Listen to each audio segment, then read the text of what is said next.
عدة آلاف من السنين، إلا أن التغيرات آسمة حدثت حوالي السادس قبل الميلاد. أخذت الأمطار الغزيرة تقل رويدا. بدأ عصر الجفاف يسود هذه المناطق. أخذ يحول معظم شمال أفريقيا إلى صحراوات شاسعة جدة لا فيها ولا نبات، فاضطرت قطعان الحيوان إلى الهجرة إلى بيئات جديدة تحوي مقومات حياتها. هاجرت إلى مجاري المياه وللمناطق البدائية حيث الأمطار الغزيرة والغابات المتشابكة. هاجر الإنسان الحيوان واستقر هو الآخر في حياته على شواطئ الأنهار.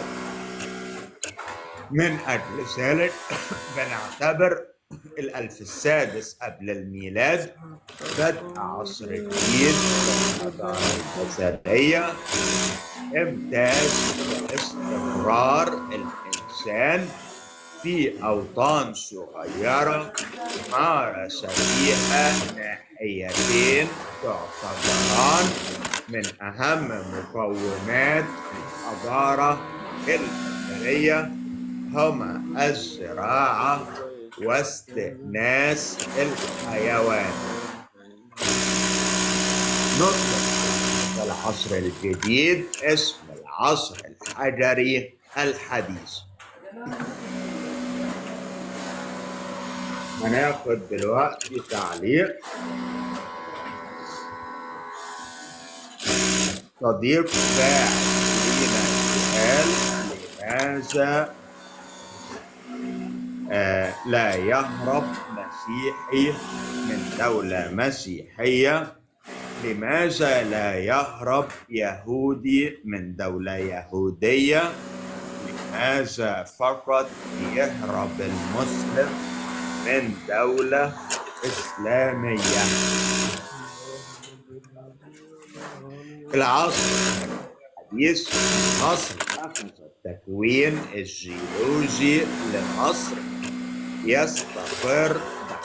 أصبحت الفترات الأخيرة من عصر التاريخ متشابها مع ما ساد مصر طوال العصور التاريخية، بمعنى أن تلك الكبيرة كانت قد تكونت. أما مصر العليا كانت المرتفعات والتلال المنازية فيها قد جفت وتحولت إلى صحراوات.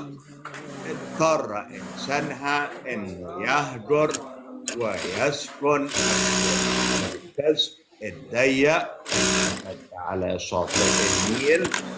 واستطاع المصري منذ استقراره على شاطئ النيل في واديه الأدنى دلتا انه يستأنس الحيوان، يكتشف الزراعة، يسير المنازل، ينظم الجماعة، وده على أساس المصلحة المشتركة.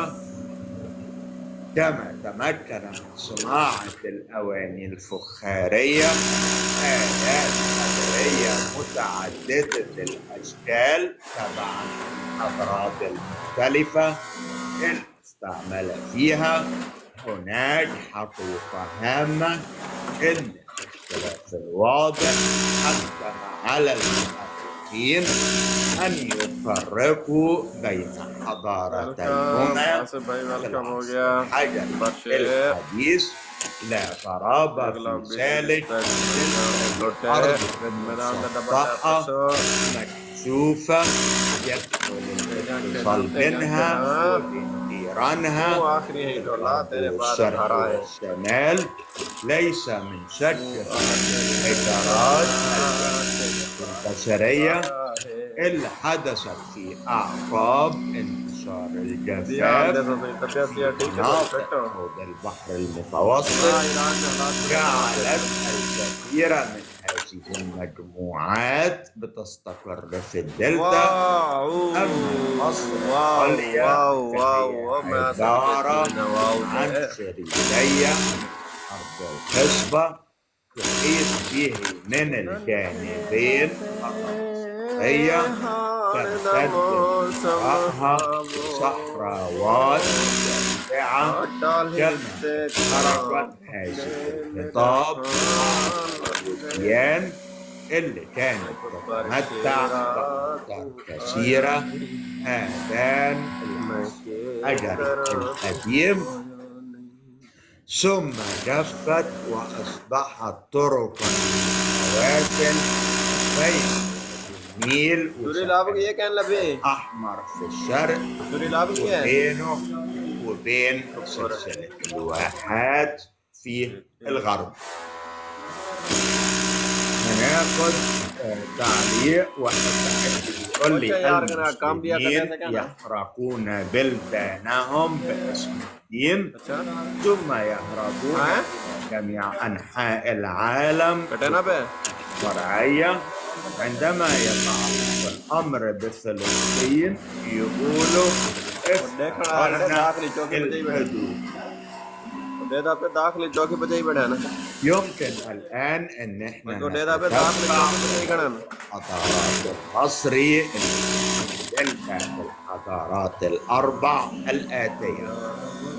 حضارة الأولى هي معروفة أيضا حضارة العمري، تقع بالقرب من مدينة حلوان هي، وحضارة مرمدة أي مرمدة بني سلامة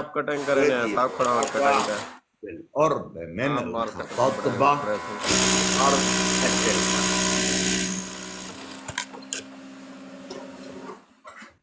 حضارة ثانية بتقع بالقرب من حلوان، وحضارة ودي تقع إلى الشرق من مدينة المعادي حاليا. ده عدا طبعا حضارة الفيوم، كما يمكن تتبع تطور الحضارات المصري في مصر العليا بواسطة الحضارات الخمسة اللي هذكرهم. هنبدأ بحضارة دير تاسا، ودي بتقع على مقربة من البداري للشمال الشرقي من أسيوط على الجانب الشرقي للنيل. حضارة البداري وحضارة الحمراء بمصر الوسطى، وحضارة جزرة ودي تقع في أو ما بين بني سويف والوسطى، وحضارة السمينة ودي بالقرب من نقادة. حضارات الدلتا كانت الدلتا في العصر الحجري الحديث أكثر تقدما عالية. سبب ذلك أنها توفرت لها من المقومات الحضارية ما لم يتوفر للقطر الجنوبي.